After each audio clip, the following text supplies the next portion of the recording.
हे केलेलं आहे, पोलिसांकडे कबुली दिलेली आहे आरोपींनी 3 आरोपींनी महत्वाची की वाल्मिक कराड यांनी सांगितलं होतं, त्यानंतर आम्ही खून केलेला आहे संतोष देशमुखाचा, त्यांच्याकडनं तशी कबुली जी आहे ती देण्यात आलेली आहे. हे पहा, हे प्रकरण ज्या दिवशी घडलं त्या क्षणापासून मी आपल्या सर्वांच्या संपर्कात आहे. आपल्या सर्वांसमोर येऊन मी मीडियांना बोललेलो आहे की हा कुणीतरी मास्टरमाइंड याच्यात आहे आणि याचा कट रचूनच आमच्या संतोष अण्णा देशमुख यांचा मर्डर झाला, त्यांना टॉर्चर करून मारलं.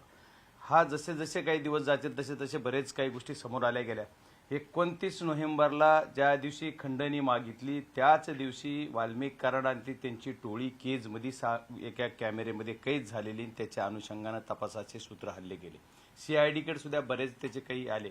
आज तुम्हाला कोर्टामध्ये जे चार्जशीट दाखल झालंय त्याच्यानंतर जी कबुली जबाब आज समोर आलेला आहे, त्या कबुली जबाबामध्ये तिघांनी सांगितलं की आम्ही मारलंय आणि आम्ही कट रचून वाल्मिक कराड यांच्या सांगण्यावरूनच मारलाय. तर ते अत्यस्ती मी पहिल्या दिवसापासून मानतो की या कटाचा मास्टरमाइंड तोच आहे. त्याच्यामुळे ही जी गोष्ट आहे ते पोलिसांसमोर आज यायला आणि पोलिसांसमोर जनतेसमोर येण्यासाठी जवळपास 105-10 दिवस लागलेले आहेत. तर ठीक आहे, जी देर है लेकिन अंधेर नाही म्हणण्यासारखं यांची कबुली यांनी दिलेली आहे, कबुली जॉब आहे.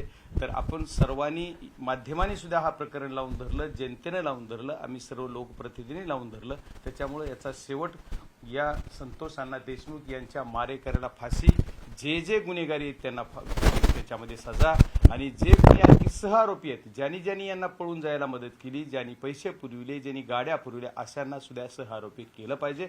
पोलीस यंत्रणेमधले काही माणसं आहेत, जो पाटील नावाचा, महाजन नावाचे, हे जे काही इथले आहेत, बाहेरून सुद्धा जे पहिल्या दिवशी बॉडी ताब्यात घ्यायच्या अगोदर जे लोकांनी जन आंदोलन केलं मसाजोग या गावी, तिथं सुद्धा काही पोलीस यंत्रणेतले काही लोक तिथं आले होते, जे की बीडच्या पोलीस यंत्रणेमध्ये होते. तर ते तिथं का आले होते पोलीस अधिकारी, त्यांचं तिथं ड्युटी नव्हती, त्याच्यामुळे त्यांना सुद्धा सहआरोपी केलं पाहिजे, वाशीच्या पीआयला सुद्धा सहआरोपी केलं पाहिजे, अशी आमची पहिल्या दिवसापासून मागणी. आणि मला वाटतं नक्कीच पोलीस, सीआयडी, एसआयटी कोण जी तपास करते ती यंत्रणा नक्कीच याला, या मागणीला मान्य करते. एक आरोपी अजूनही खरं फरार आहे, त्यातला तो सापडलेला नाही अजून. आता हा जाणीवपूर्वक प्रकार आहे की आरोपी पळवाट काढतोय, याच्यावर पोलिसाचं अपयश म्हणलं पाहिजे का आणखी जाणीवपूर्वक पोलीस यांना सवड देते, त्याला मला काही बोलता येणार नाही. कारण हे आता न्यायालयात विषय आलेला आहे.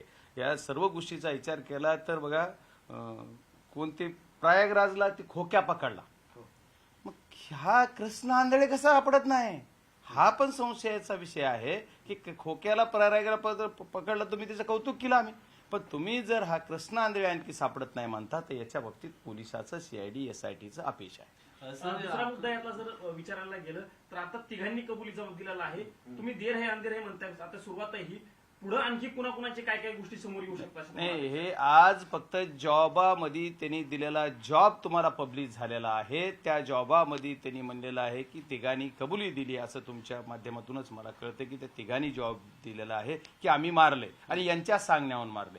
आणखी बरेच काही उलगाडे होणार आहेत. मग मला याच्यात म्हणायचे की याच्यामध्ये सुद्धा बघा, टोळीचा मोरक्या तो सुदर्शन घुले दाखवलाय, तर खऱ्या अर्थानं कट रचून मारायला ऑर्डर देणार ना टोळीचा मोरक्या होतो. तर याच्यामुळे सुद्धा काही गोष्टी काळजीपूर्वक बघितल्या पाहिजे. ह्याचा शेवट कुठं कुठं जाणार आहे, मी तुम्हाला बोललो ना, याचा शेवट जोपर्यंत या सर्व गुन्हेगारांना याच्यामध्ये ऍड होणार नाही तोपर्यंत आम्ही सोडणार नाही. सर, याच्यामध्ये वाल्मिक कराड कोणासाठी पैसे गोळा करत होता? कारण एवढे मोठे जे गुंड तयार होतात त्याला राजशास्त्र असल्याशिवाय तयार होत नाही, आणि वाल्मिक कराड ही खंडणी कशासाठी गोळा करत होता असा प्रश्न जनतेला आहे.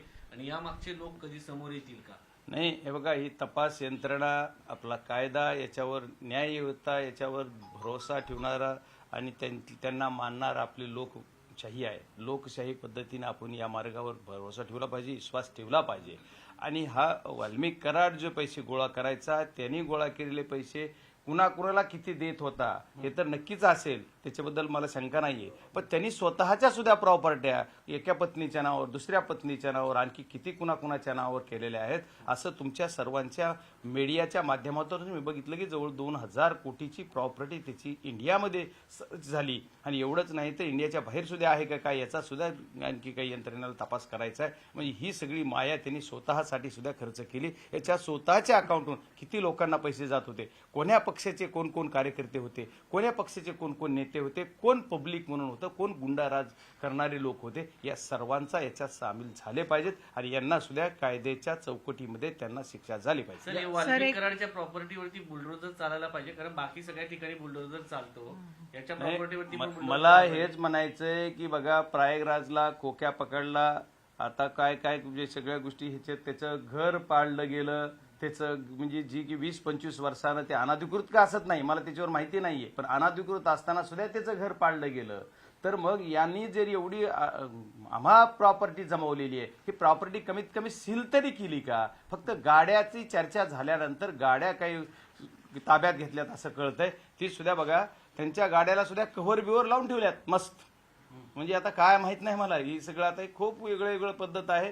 राजकारणामध्ये असे प्रकार घडतात का काय? पुन्हा व्हीआयपी ट्रीटमेंटवर विषय झाला गेला. मग आता जर जेलर व्हीआयपी ट्रीटमेंट देत असेल तर किती वाईट आहे. म्हणजे या प्रकरणामध्ये याचं सीसीटीव्ही फुटेज पण काही जणांनी बाहेर आणलं गेलं, बऱ्याच काही गोष्टी आहेत. म्हणजे बीडची कायदा व सुव्यवस्था पूर्णपणाने ढासळलेली आहे. आता परवा आणखी वेगळे गुन्हे येतात. मग कुणाला तरी ज्या लोकांनी या प्रकरणामध्ये सहभाग घेतला अशा लोकांना आणखी कुठे यांची पार्श्वभूमी का तपासायचं. माझा सुद्धा परवा कुणीतरी एक सोशल मीडियाला फोटो टाकलेला आणि फोटो टाकून त्याच्यात दागितलं की ह्यांचं सुद्धा, म्हणजे असे वेगळे प्रकार ज्यांनी हे प्रकरण सुरू केलं यांच्यावर कुठेतरी आरोप करायचा आणि यांना अडकवायचा प्रयत्न सुद्धा बीड जिल्ह्यात होऊ शकतो. वाल्मिक कराड ज्या कंपन्यांमध्ये काही लोकांसोबत पार्टनर आहे, त्या कंपन्यांची चौकशी करून त्यांना देखील काळ्या यादीत टाकलं जाईल का? त्यांना सरकारी टेंडर दिले जाणार नाहीत का? कारण हे सगळे लागे बांधे आहेत आणि हा पैसा तिथं वापरला जात होता.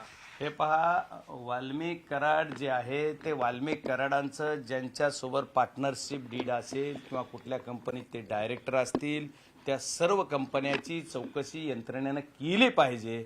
एवढंच नाही तर त्या आता मला असं म्हणता येणार नाहीये की कायद्याच्या दृष्टीनं की त्या कंपनीत तो पार्टनर म्हणजे सर्व पार्टनर दोषी आहेत असं मला नाही म्हणता येणार. पण याचा अर्थ असा नाही की ते दोषीही नाहीत. त्याच्यामुळे या सर्व गोष्टीची सखोल चौकशी झाली पाहिजे आणि चौकशी आणि ते जे काही निष्पन्न होईल ते सर्वांच्या समोर आणलं या पाहिजे. तिघांच्या कबुलीनंतर तुम्हाला आता वाटतं का वाल्मिक कराड देखील स्वतः कबुली देईल? नाही, मला कसं आहे, हे काही निगरगठ्ठ लोक आहेत, यांच्याविषयी बोलणं संयुक्तिक होणार नाही.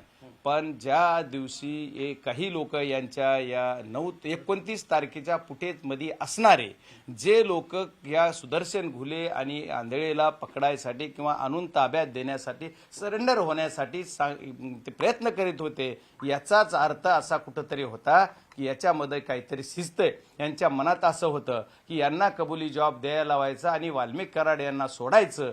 पण कायदा खूप म्हणजे कायद्याचे हात लांब असतात आणि आमचा सर्वांचा पब्लिकचा रेटा, गावकऱ्यांची मागणी, कुटुंबाचा संयम या सर्व आणि कायदा आणि कधीतरी नियतीला जे मान्य असते ते होतं. त्याच्यामुळे नियत काय करते तर नियतीनं जे घडवलंय तेच बघणं आपल्याला कारणीभूत ठरलंय आणि नियतीनं यांच्यावर डाव साधलाय. आता दुसऱ्या कुणाचा नाही, कारण यांचे कर्म यांना कळले. कारण बऱ्याच जणांचे कुटुंब उद्ध्वस्त झालेत. असे बीड जिल्ह्यामध्ये हजारो कुटुंब आहेत जे बेघर झालेत, जे विधवा व्हावं लागलंय, ज्यांना यांच्या मागे हे बरेच काही. कारण परवाच मागच्या अधिवेशनामध्ये, याच अधिवेशनामध्ये आता संपलं तिथलं की मुख्यमंत्र्यांनी स्वतः खुद दस्तूर मुख्यमंत्र्यांनी दिला की 276 गुन्हे ज्यांची की नोंद झालेली आहे असे म्हणजे मर्डर्स किंवा बॉडी सापडलेल्या बीड जिल्ह्यात मागील 5 वर्षात. बघा कुठे आमचा बीड जिल्हा. सर, अवधा एनर्जीच्या प्रकल्पाचा जो ऑफिस बॉय आहे त्याचं एकदम स्पेसिफिक एक जे स्टेटमेंट आहे, खास करून सुदर्शन गुळे यांनी सांगितलेलं ते म्हणजे, मी वाल्मिक कराडचा माणूस आहे, कंपनी सुरू ठेवायचं असेल तर 2 कोटी रुपये खंडणी द्या, नाहीतर कंपनी बंद करा. हे त्यांच्या साथीदारांनी सांगितलं, पहिली गोष्ट. आणि दुसरी गोष्ट यालाच जोडून असं आहे की त्यांनी अजून वेगवेगळ्या म्हणजे त्यांनी लिटरली धमकी दिली की सरपंच जिवंत राहायचं आहे तर असं करा, नाहीतर बघा तुम्हाला मारून टाकू. हे प्रकरण फक्त घडल्याच्या नंतर पहिल्यांदा मी मीडिया समोर बोलून उघडकीस केलं.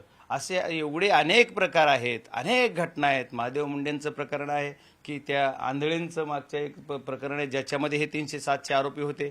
असे बरेच असंख्य प्रकरण आहेत बीड आणि परळीमध्ये. या प्रकरणामध्ये असे धमकावलं जातंय, अशा घटना घडल्या जातात किंवा यांनी कुठे एवढी प्रॉपर्टी. माझ्या केस शहरात सुद्धा त्या 29 तारखेलाच एक जागा वाईन शॉपसाठी घेतलेली, ज्याची की नोंदणी आणि रजिस्ट्री सुद्धा कुठंतरी ऑफिसच्या बाहेर जाऊन केला गेला, अशा पद्धतीचे एवढे मोठे खूप काही विषय आहेत. आणखी भरपूर जसं जसं येईल तसं इंडिव्हिज्युअली आपण बघू. पण आजच्या विषयात आमच्या दृष्टीने एकच महत्त्वाचं आहे की ज्यांनी संतोष अण्णा देशमुख यांचा खून केला, जे कटात सामील होते, जे कोणी असतील, राजकीय असो, सामाजिक असो, जे कोणी असतील, या सर्वांना या फाशीची शिक्षा झाली पाहिजे. त्याच्या कर्माप्रमाणे त्याच्या जी काही त्यांनी कुकृत्य केलंय त्याची शिक्षा त्याला मिळाली पाहिजे. शेवटचा साहेब, एक प्रश्न शेवटचा सर, प्रश्न कृष्णा आहे. आंधळे हे कुठे आहे? म्हणजे पूर्ण इतके दिवस झाले आहेत, पूर्ण देशभरात कसं काय शोधता आलं नाही, आता हे किंवा बघा, ते हे देशाच्या आता- बाहेर गेलेत असं तुम्हाला सांगायचंय, किंवा नेमकं त्यांचं काय झालं? नाही, त्याचा पासपोर्टच असेल असं मला वाटत नाहीये.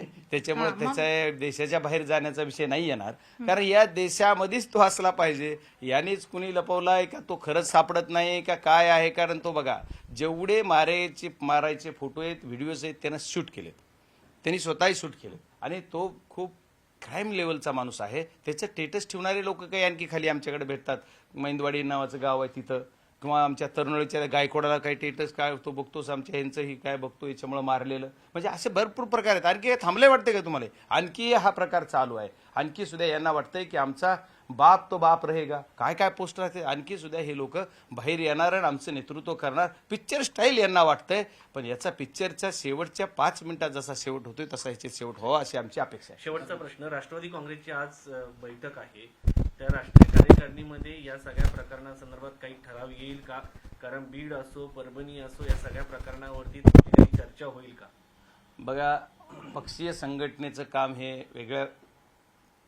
वेगळं वर्क आहे किंवा वेगळा विषय आहे, आणि सामाजिक काम असेल, राजकीय काम असेल, हा वेगळा विषय आहे. संघटनेच्या कामामध्ये आम्ही अशा गोष्टीचं निंदा करणार, ह्याचा निषेध करणार, ह्याचं समर्थन करणार नाही करणार, अशा सर्व गोष्टी संघटनेच्या मिटिंगमध्ये होत असतात. पण आज जे काही आमचं परभणीचं प्रकरण असेल, बीडचं प्रकरण असेल, अनेक असंख्य प्रकरण आहेत, अशावर चर्चा होऊ शकते. असं काही विषय अजेंड्यावर नाहीये. होऊ शकते, कुणी एखाद्यानं बोललं चर्चेमध्ये तर होऊ शकते, पण असं याच्यावर पक्षाच्या याच्यामध्ये काही विषय नाहीये. पक्षाची कार्यकारिणी हा विषय वेगळा आहे. खूप खूप धन्यवाद.